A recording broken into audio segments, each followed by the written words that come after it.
वैसे दोस्तों, रविवार का नाम सुनकर सभी लोगों के होठों में एक स्माइल सी आ जाती है। लेकिन अगर हम अपने प्राचीन इतिहास में एक ऐसे रविवार की बात करें जो हजारों लोगों के लिए मौत लेके आया था। जी हाँ दोस्तों, बिल्कुल ये रविवार है खूनी रविवार की घटना। ऐसा क्या हुआ था उस दिन कि इसे खूनी रविवार के नाम से जाना जाता है। तो आज हम लोग जानेंगे खूनी रविवार के बारे में। तो हेलो दोस्तों, आप सभी का स्वागत है आपके अपने YouTube channel the history of India में। दोस्तों, ये बात है 20वीं शताब्दी के पहले दशक में। रूसी लोग जो थे उस समय रूस में जार निकोलस द्वितीय का शासन था, जो निरंकुश शासन किया करता था। तो जो रूस के लोग थे वह उससे काफ़ी परेशान थे और नाराज़ भी थे। ये बात है 22 जनवरी 1905 की। उस दिन रविवार का दिन था।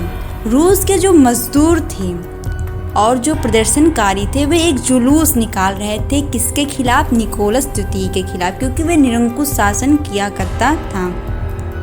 ये जो जुलूस था वह सेंट पीटर्सबर्ग स्थित विंटर पैलेस की ओर जा रहा था।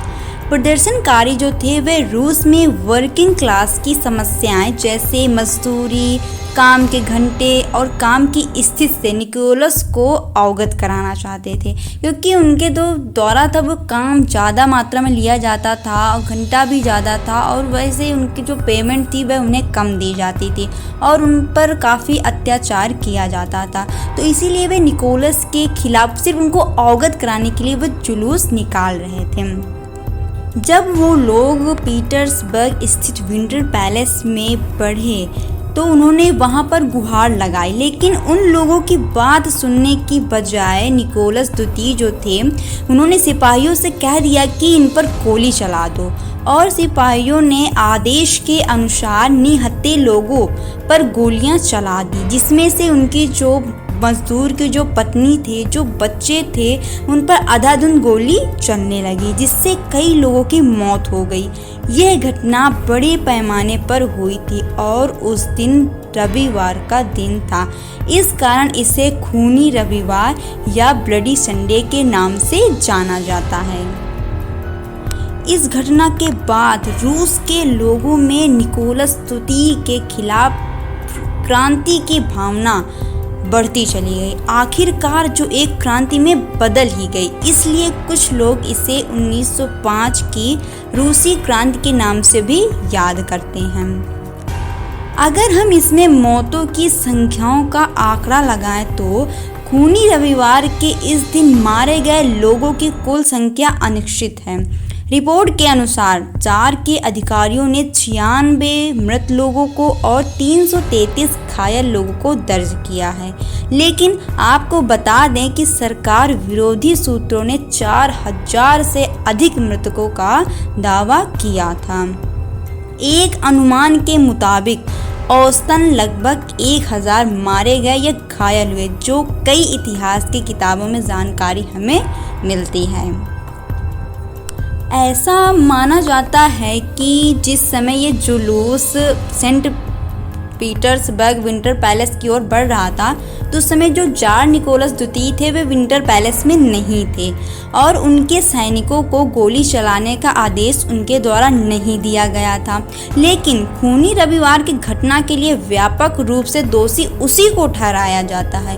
हालांकि मार्च करने वाले लोगों ने यह उम्मीद किया था कि निकोलस उनसे मिलने के लिए पैलेस से बाहर आएंगे, लेकिन ऐसा कुछ नहीं हुआ था। जिन लोगों की हत्या हुई थी उनमें से कई ने जार को अपने छोटे पिता के रूप में भी देखा था, लेकिन परिणाम स्वरूप क्या हुआ? निकोलस और उनके निरंकुश शासन ने कई निहत्थे लोगों की जान ले ली। यह घटना उस समय रूस की सभी घटनाओं में से सबसे अधिक दुखदपूर्ण घटना थी, जिसमें हज़ारों की संख्या में निहत्थे लोग मारे गए थे, जिससे कि रूस के लोगों के अंदर निकोलस के प्रति क्रांति की भावना हुई और इसीलिए इसको खूनी रविवार की घटना या रूसी क्रांति के नाम से भी जाना जाता है।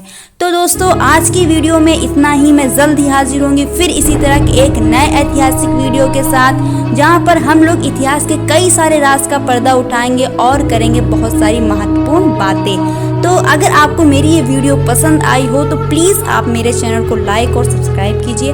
अगर आपकी भी कुछ राय हो खूनी रविवार की घटना में तो हमें कमेंट सेक्शन में लिख के ज़रूर बताइएगा। तो तब तक के लिए दीजिए हमें इजाज़त। शुक्रिया।